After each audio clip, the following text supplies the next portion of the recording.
El tema de la pandemia en la República Dominicana ha concitado un interés especial en los últimos días, en la medida en que se escuchan posiciones a lo interno de la nueva administración, posiciones que a su vez se han hecho públicas, sobre la posibilidad de modificar los horarios del toque de queda. Hay muchas presiones de diferentes sectores del comercio que entienden que si se siguen protocolos estrictos, hay espacio para hacer algún proceso de flexibilización de las horas. Uno no es un experto en el manejo de pandemia para tener una opinión acabada, ni que la opinión de uno deba ser tomada como una opinión autorizada. Lo que sí uno entiende como conveniente es que cual que sea la opinión final o la decisión final que tome el gobierno, previo a eso es importante que las autoridades del gobierno se pongan de acuerdo, definan quién es el vocero y que ese vocero transmita cuál es la posición oficial. No es bueno ni se ve bien que diferentes funcionarios tengan posiciones diferentes sobre el tema y entonces lo externen públicamente. Uno pensaría que si el presidente Abinader nombró a la vicepresidenta de la República como la persona que es la encargada del manejo de la pandemia, de la comisión de emergencia que maneja la pandemia, uno pensaría que por ahí debe venir y no que debe venir por el lado de información y prensa de la presidencia o cualquier otro ministerio, turismo o medio ambiente o lo que sea. Entonces, este es un tema que es importante que se maneje con cuidado, no solo porque es importante que la población en República Dominicana entienda cuál es la única posición que tiene el gobierno, sino que de cara al exterior, en un momento donde hemos visto al gobierno decir que vamos a tratar de ver cómo nos proyectamos y nos mercadeamos en el mercado del turismo global como un destino seguro, que tiene una política y un protocolo estricto para el manejo de la pandemia, que al mismo tiempo no nos cuestionen desde el exterior y que nos digan, bueno, pero ¿cuál es la posición de ustedes, por ejemplo, con relación al manejo de los toques de queda, de los horarios? Porque hemos visto algunos funcionarios plantear esto y otros funcionarios plantear esto. ¿Cuál es la posición oficial del gobierno? Tenemos duda, hay confusión. Entonces yo creo que la uniformidad del discurso y preferiblemente que solo una persona o un responsable del gobierno sea el vocero sobre el tema es fundamental. Nosotros no podemos generar noise, ruido en el mensaje. Nosotros tenemos que tener un mensaje contundente y que el gobierno pondere los pros y los contras de todas las opciones. Uno cuando escucha todas las partes, cuando uno escucha una parte, uno se siente motivado a decir, oye, me hace sentido, yo creo que tienes razón. Y escucha la otra parte y dice, bueno, pero ahora cuando escucho a este también tiene razón. O sea, es un tema muy complicado porque las dos partes hasta cierto punto tienen razón y la pregunta es, ¿hay posibilidad de que las posiciones se puedan conciliar y que a través de determinados protocolos podamos complacerlas a las dos partes? Yo no lo sé. O sea, habría que ver otras experiencias de otros países y más en un país como Dominicana, que uno tiene que ponerse también en lo que son los sujetos pasivos que tienen que aceptar las decisiones que toma el Estado y el nivel de desesperación que ya puede existir en una sociedad que lleva más de 6 meses prácticamente limitando considerablemente su capacidad de movimiento. Lo otro a tener en cuenta es el nivel de indisciplina. No es lo mismo tú manejar un toque de queda o una pandemia bajo sociedades donde el law y el order, la ley y el orden, se cumplen con rectitud debido a la existencia de unos valores culturales que nosotros no tenemos aquí. Tú te vas a la Asia y en Asia un gobierno de esto te traza una política y eso no se va a incumplir. O sea, es muy extraño el caso de un ciudadano en esos países que no entienda al gobierno como una autoridad que la sitúan prácticamente en el plano, un poquito ligeramente por debajo del plano de lo divino. O sea, en esas sociedades, los gobiernos son muy asociados prácticamente a la divinidad y el ciudadano común no pone en tela de juicio ni cuestiona esas decisiones. Entonces, si la línea es esta, se sigue. En el Caribe, en América Latina, el comportamiento es diferente. Nosotros tenemos una genética complicada, es una sangre mucho más caliente. Cuando uno analiza la composición, ahí hay de todo, ahí hay mezcla de presos españoles que vinieron en el descubrimiento, con sangre indígena, sangre afro originaria también del África, bucanero, filibustero, pirata, hay una mezcla terrible. Entonces, esa sangre no te da paciencia, ni prudencia, ni tranquilidad por ningún lado. Entonces, lidiar con eso para los gobiernos es mucho más complicado. En consecuencia, es importante que las autoridades definan claramente su plan y ver si hay algún mecanismo. Por ejemplo, yo he escuchado a algunos que dicen, pero Andy, yo creo que 2 horas que se extiende el toque de queda los fines de semana preponderantemente no va a causar un gran trauma. O 1 hora que en vez de las 7 de la noche se tienda a las 8 de la noche de lunes a viernes tampoco. Sí, pero lo que no queremos es que si hacemos esa modificación, al poco tiempo estemos arrepentidos de haberla hecha porque la gente entonces se excede, piensa que ya la pandemia psíquicamente empiezan a descontar, esto es que la pandemia está cediendo, tenemos todo bajo control, yo puedo salir, no tengo que usar la mascarilla.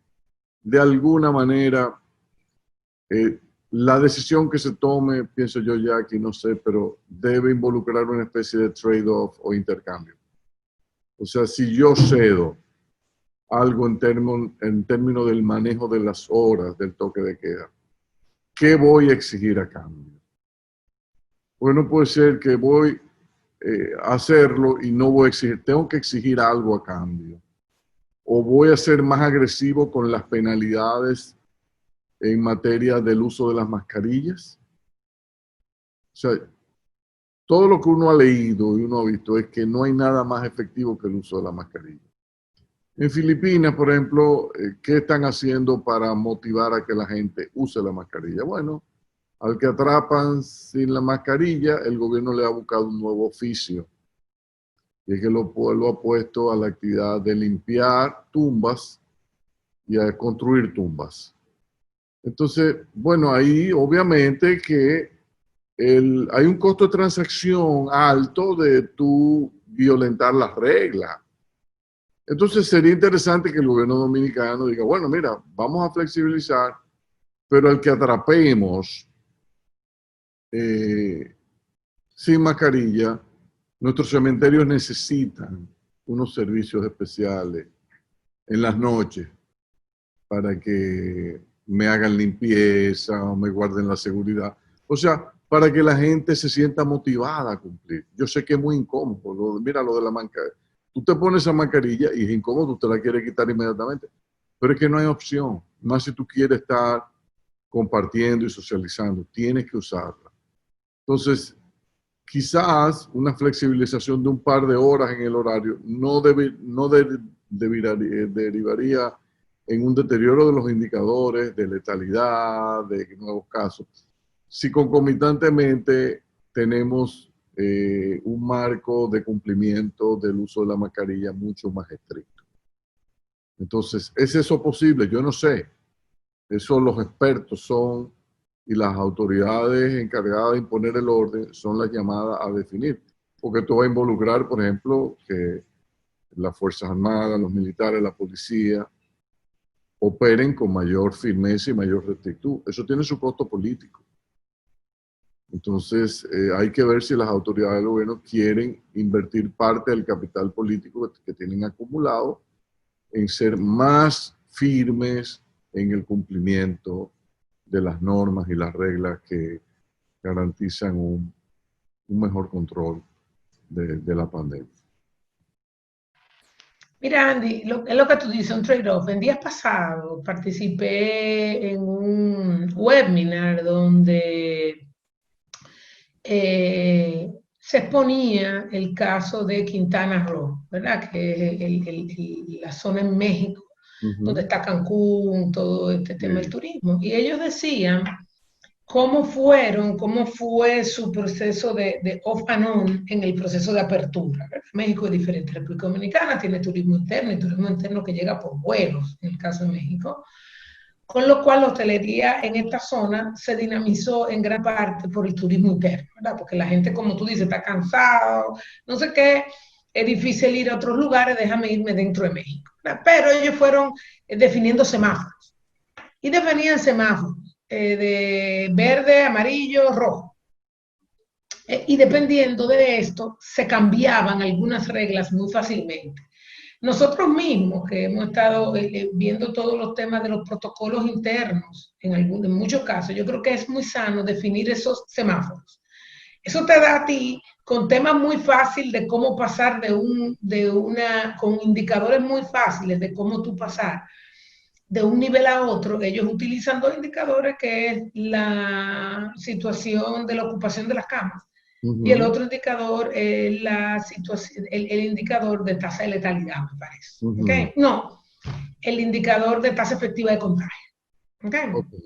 La tasa efectiva de contagio. Esta combinación, que es muy buena, cuando la ves, ellos van pasando, no, mire, estoy en rojo, estoy en amarillo, estoy en verde. Y las condiciones cambian con algo muy objetivo. Es muy objetivo, ¿verdad? O sea, tú dices, Dominicana, ¿cómo estamos? Mire, estamos en rojo, amarillo, verde.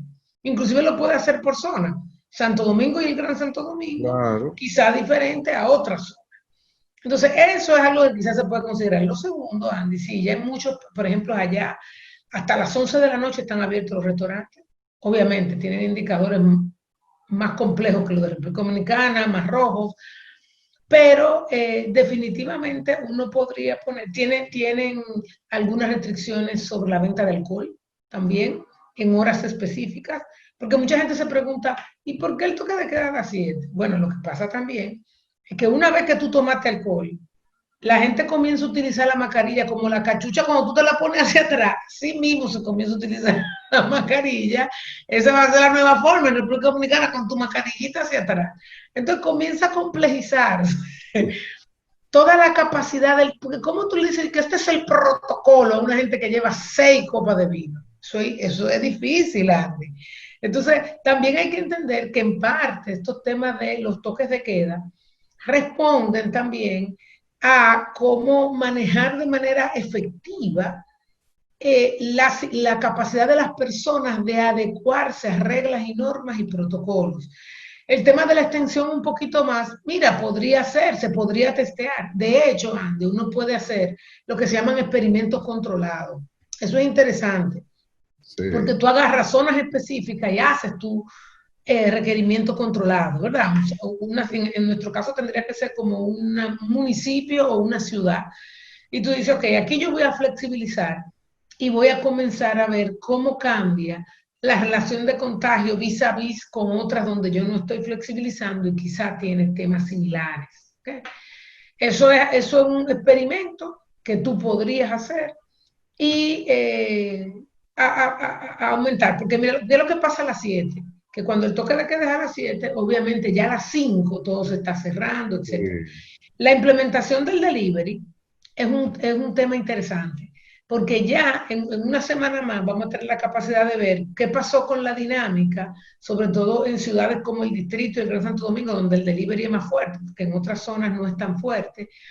¿Qué ha pasado con los temas de contagio? Porque es que hay muchos temas complejos. Mira, simplemente el tema del delivery te da que entonces tú tienes que tener más salvoconducto. Entonces ya ahí se genera una flexibilidad mayor de la cantidad de gente. Tú sales de las 8 a las 9 de la noche y tú te sorprendes de la cantidad de carros que hay en la calle. Muchos ya con la opción de tránsito. ¿Ok? Entonces, bueno, si eso es así, quizá uno podría estar ponderando con algunos temas, como te dije, experimentos controlados, de flexibilizaciones de algunas de las normas. El tema del semáforo yo me lo encuentro muy interesante, lo hemos hablado en el pasado, creo que en el mismo programa habíamos hablado de la capacidad de tú definir indicadores básicos, críticos, específicos. Mira, Andy, te voy a poner un caso. Nosotros estamos en menos de 3.000 pruebas diarias.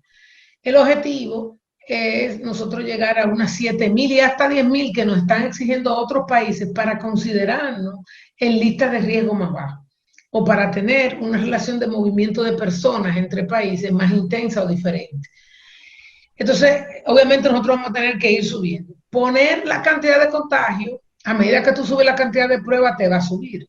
Entonces, un indicador como ese no sería un indicador para ver. Nosotros lo que tendríamos que tener un indicador relativo, ¿verdad? ¿Qué porcentaje de esto, la tasa de positividad? A medida que hace más pruebas, ok, tú puedes tener más contagios, pero ¿cuál es la tasa de positividad? ¿Cuál es, como tú dices, el índice de contagio que tenemos? ¿Cuál es la ocupación de cama en el sector público, sector privado? E ir definiendo esto y establecer. Y ya la gente va a decir, oye, es que estamos en el nivel verde, es que estamos en el azul, es que nosotros estamos en el nivel rojo. Y todos ir saber que vamos a trabajar para pasar al verde, para bajar del rojo al amarillo y que esos indicadores se hagan muy visibles. Entonces ya la gente tiene su propio freno y su propio seguir. ¿Te acuerdas cuando se hizo aquellas fases, ¿verdad? Las fases de apertura. Sí. Aquellas fases de apertura igual quedaron con temas que no eran objetivos o estos son los dos indicadores que vamos a utilizar. Quedaba muy a lo que determinara como riesgo las autoridades. Y eso está bien en parte, pero yo creo que está mejor que sean indicadores que le demos seguimiento todo y ahí tú vas Andy, a bajar también el hecho de que este sector dice esto, este sector. Es una crisis humana, es una crisis humana que tiene muchas caras. El tema, como tú dices, del encierro, el tema también de cómo hacemos coherente el trabajo con el estudio de los niños virtualmente, sobre todo para las familias que tienen niños pequeños. El tema de empleo que prácticamente están cerrados, de perspectiva, de futuro, de que hay mucha incertidumbre alrededor y la gente eso le afecta. Esto es una crisis humana, social, y es difícil. Hubo un cambio de autoridad, un cambio que quisimos y un cambio de autoridades. Las autoridades igual, aunque un proceso de transición fue muy corto, también las autoridades se están adaptando a este nuevo proceso. Y yo creo que lo están haciendo muy bien. Entonces, yo creo que es tema de nosotros mismos poner de nuestra parte, de indicar estos indicadores duros, que la sociedad entera le dé seguimiento y que sepamos, estamos en verde, estamos en rojo, estamos en amarillo y que después lo dividamos por zonas. Los 5 grandes cacicajos, como yo le llamo, mira, vamos a dividirlo por zonas. El Gran Santo Domingo y otras zonas. Y que estas decisiones, Andy, no vayan a impactar nuestro turismo. Yo siempre digo que abrimos al turismo, pero ¿cuál fue nuestra propuesta de valor? ¿Ven? Desde que llegas hasta que te vas, se ha generado una burbuja para que puedas estar bien, pero parte de eso es saber que el empleado que está en el hotel y que te está dando servicio, cuando sale de ahí, no sale a un desorden, No, sale a un estadio que también está controlado. Andy. Entonces ese tema del control fuera de los hoteles y estos toques de queda son parte de nuestra venta al resto del mundo, porque hoy en día, Andy, como te dije, es más que crecimiento. Ya es qué calidad de país y de sociedad somos nosotros. sí, y eso, tú tocaste el tema y ahí se ve también ya aquí el problema latinoamericano de la cantidad de las pruebas. Siempre se ha dicho, mira, una de las formas más efectivas de detener la propagación del virus es masificar las pruebas. Cuando tú masificas las pruebas, estás enfrentando fundamentalmente este problema de los asintomáticos, de gente que puede estar propagando el virus y sin saberlo, pero si tú le haces la prueba, entonces tú dices, mira, ven acá, te aíslo y te escondo. ¿Cuál es el problema que uno ha visto en muchos países? Y por eso la teoría, porque hace sentido. Si tú escuchas a un experto hablándote de la importancia de la masificación de pruebas y cómo eso ayuda a reducir la tasa de propagación, hace muchísimo sentido. O sea, en la medida en que tú haces la prueba, identifica a los contagiados, simultáneamente entonces tienes un programa bien montado de aislamiento del contagiado, pero al mismo tiempo al lado tiene un mecanismo de rastreo de las personas que pudieron haber tenido contacto con este contagiado, que tú lo chequeas. Cuando tú vas país por país de la región, tú dices, ¿dónde está esta institucionalidad? Es muy débil. Incluso en los Estados Unidos, que es un país que ha hecho muchísimo muestreo y test, no ha funcionado. No ha funcionado porque es que partimos muchas veces de supuestos que son supuestos heroicos. Una cosa es Corea del Sur, de nuevo, volvemos a los países del Asia, donde Hong Kong o Singapur, que hacen el testeo masivo, pero tienen un mecanismo de que identifican a todo el mundo. O Bélgica, por ejemplo, que ahora me dicen que Bélgica tiene un sistema de que si tú vas a un restaurante, lo primero que tú tienes que hacer cuando llegas al restaurante es dejar tu mail, dejar tu teléfono, toman la hora que tú entraste y saliste, después que te testean, o sea, el tema de temperatura, si eventualmente sale que tú tienes con el virus, rápidamente tienen cómo contactar a todos los que estuvieron ahí esa noche. Miren, esta persona salió, vamos a chequear. Bueno, eso tú no lo ves en la región. Es complicado. Entonces, ¿qué es lo que estamos viendo? Cuando tú colocas en un plano, en el eje horizontal, tú dices, bueno, aquí voy a poner el número de pruebas por millón de habitantes. Y en el eje vertical voy a decir poner fallecidos por millón de habitantes. Uno esperaría, según la teoría, que hay una relación inversa. Mientras más pruebas por millón de habitantes, tengo menos fallecidos por millón de habitantes. Bueno, tú haces el ejercicio para América Latina y haces tu diagrama de dispersión y te da que la curva tiene pendiente positiva. O sea, mientras más muestras, más fallecidos. Dice, ¿qué puede estar pasando aquí? Bueno, que estamos simplemente de la recomendación de la OMS, nos quedamos simplemente en la parte de masificar las pruebas. Pero la parte del mecanismo de aislamiento, enforce, o sea, tener un mecanismo riguroso de aislamiento. Y segundo, un mecanismo de rastreo de los potencialmente contagiados porque tuvieron contacto con estos casos que aparecieron, no le doy seguimiento a eso. En consecuencia, no hago nada hasta cierto punto, llevando de 3.000 a 7.000 a 10.000. Si yo no voy a tener un mecanismo efectivo, una institucionalidad fuerte, que me garantice que la muestra es simplemente la tercera parte del proceso completo, yo tengo que buscar la forma de que las otras dos terceras partes también jueguen su papel. Y ahí es que viene esta cultura hacia la indisciplina, hacia el desorden, a que la gente no le gusta que lo estén chequeando. A veces las democracias nos limitan mucho. Mucha gente, por ejemplo, en el Asia no le gusta la idea de que, por ejemplo, el gobierno chino tiene vigilado a todo el mundo, con cámaras, eso de los scoring sociales que tienen identificado cómo se comporta la gente. Bueno, entonces tú dices, a ellos le está funcionando, y han tenido un mejor control de la pandemia que nosotros. Quizás vamos a tener que sacrificar un poco el enorme liberalismo que tenemos en la región y comprar un poquito de autoritarismo transitorio que nos imponga leyes y órdenes que nos ayuden a respetar un poco y hacer más manejable el control de la pandemia. ¿Tú dices que se nos acabó el tiempo? Así mismo. Bueno, pues nos veremos la semana próxima. Así es. Bye.